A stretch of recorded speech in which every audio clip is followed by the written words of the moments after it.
Ya, malu kalau seandainya langsung ditampakkan dosa itu.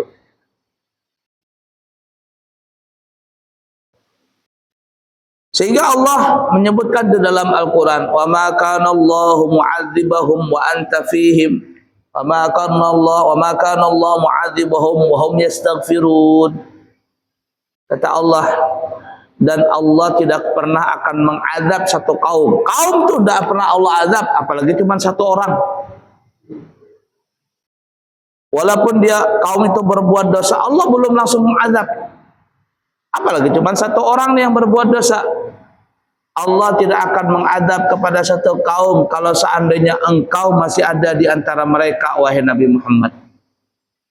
Makanya kita lihat bagaimanapun kejamnya orang-orang kafir Quraisy kepada Nabi Muhammad, baik mereka perkelompok atau perorangan, kayak Abu Lahab, Abu Jahal, Abu Gosok kalau sekalian ada, jahatnya mereka itu kepada Nabi Muhammad. Tidak pernah mereka itu langsung dikutuk oleh Allah jadi batu, jadi monyet, jadi babi, jadi hitam. Allah turunkan azab dari langit. Tidak pernah. Karena Allah tadi mengatakan tidak pernah Allah akan menurunkan azab kalau engkau wahai Nabi Muhammad masih ada di antara mereka. Nah, kata para ulama ahlu tasawuf, kalau Nabi Muhammad ada di antara mereka Allah tidak turunkan azab, bagaimana kalau Nabi Muhammad itu ada di hati kita? Nabi Muhammad itu selalu ada di hati kita. Nah, mungkinlah Allah mengazab. Kenapa? Karena kita ingat jasa Nabi Muhammad. Karena kita selalu mengikuti jejak Nabi Muhammad. Karena kita selalu melakukan sunnah-sunnah Nabi Muhammad. Tidak bakalan Allah turunkan azab. Karena Nabi Muhammad ada di hati kita. Sekarang Nabi Muhammad tidak ada. Lalu apa jaminan supaya Allah tidak menurunkan azab? Sambungannya tadi, wa ma kana Allahu mu'adzibahum wa hum yastaghfirun. Kalau ada satu kaum itu masih suka baca istighfar, masih suka minta ampun kepada Allah Ta'ala, azab Allah tidak bakalan turun. Walaupun orang itu masih berbuat maksiat. Tapi kalau masih ada istighfarnya, istighfar, maksiat lagi, beristighfar, tobat, maksiat lagi, belum Allah turunkan. Kecuali keterlaluan. Dosa itu kalau sudah ditampak-tampakkan, ibaratnya itu ngolok-ngolok, ngejek itu, kayak nantang Allah Ta'ala, disitulah baru Allah murka. Kalau ada orang masih melakukan maksiat sembunyi-sembunyi, masih malu-malu, ala kulli hal masih tertahan itu azab. Tapi kalau terang-terangan bikin maksiat, bangga dengan maksiat tadi, seakan-akan nantang dengan Allah Ta'ala, selesai, maka Allah akan tampakkan murkanya kepada orang tersebut. Nah, jadi Allah tidak tampakkan dosa itu. Kemudian yang terakhir kata Sa'ad bin Hilal, wala yu'aqibuhu ajilan. Ini yang baru kita katakan tadi. Bagi orang yang melakukan dosa, Allah tidak langsung menyegerakan turunnya azab. Tidak, Allah tidak langsung menurunkan azab. Diberikan kesempatan dulu. Beda dengan umat zaman dulu.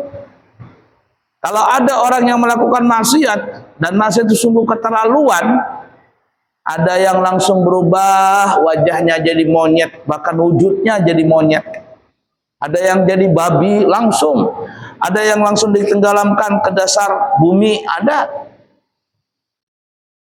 Itu umat zaman dulu. Nah, kita Masya Allah dengan berkat umat Nabi Muhammad tidak langsung seperti itu. Nah, jadi 4 hal itu tuh masih patut disyukuri bagi orang yang berbuat maksiat. Kenapa?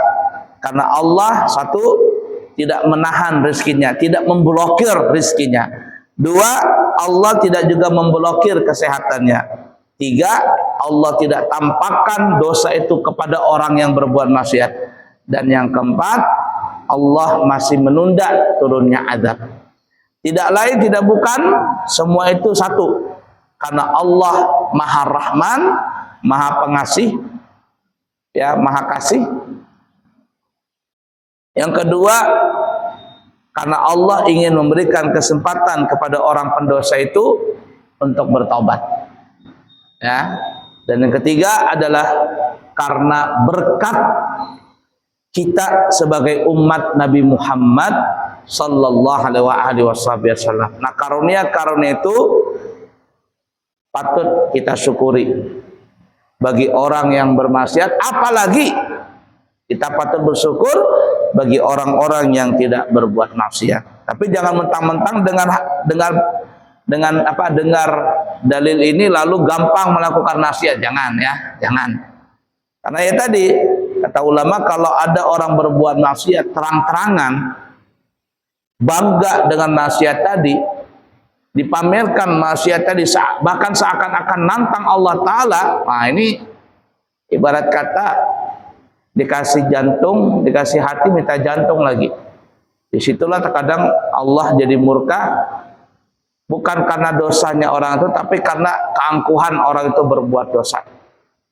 Sehingga dikatakan ya, kalau ada orang berbuat dosa karena khilaf, karena nafsu nih ya, nafsu, karena khilaf nafsu, itu masih ada harapan orang itu bertobat. Tapi karena kalau ada orang berbuat maksiat karena kesombongan, ada orang nih berbuat maksiat karena sombong, maka tidak ada harapan orang itu mau bertobat. Kita ini kan bermaksiat ya, kita terus terang kita ini pendosa. Nah, terkadang kita melakukan dosa itu karena kata lain kita khilaf, tidak sengaja, terbawa emosi, terbawa nafsu, nggak bisa ngontrol nafsu, melakukan maksiat. Itu masih ada harapan tobat itu, masih ada. Tapi kalau ada orang berbuat maksiat, bangga dengan maksiat tadi, ditontonkan ke halayak umum, dibikin video, diupload di media sosial, maka itu seakan-akan dia bangga dengan maksiat, lalu nantang Allah Ta'ala. Nah, yang di sini nih, kata ulama, orang tersebut tidak ada harapan untuk bertobat. Kalau tidak ada harapan untuk bertobat, ya sudah, maka Allah akan memberikan azab yang nampak kepada orang tersebut, baik di dunia terlebih-lebih di akhirat. Na'udzubillahi min dzalik. Baik Bapak Ibu, para jemaah sekalian yang disayangi Allah dan dicintai Allah, kiranya sampai di sini dulu apa yang kita bisa pelajari. Mudah-mudahan Allah Subhanahu wa taala selalu mengampuni dosa dan kesalahan kita, menerima segala amal ibadah kita. Allah bimbing kita selalu di dalam hidayahnya, inayahnya, rahmatnya, sehingga kita diselamatkan oleh Allah dari dunia dan akhirnya kita masuk surga Firdaus bersama-sama Rasulullah SAW tanpa hisab dan tanpa ditanya. Amin, Allahumma amin ya rabbal alamin. Subhanakallahumma wa bihamdika asyhadu an la ilaha illa anta astaghfiruka wa atubu ilaik. Wa akhiru kalam, wassalamu alaikum warahmatullahi wabarakatuh.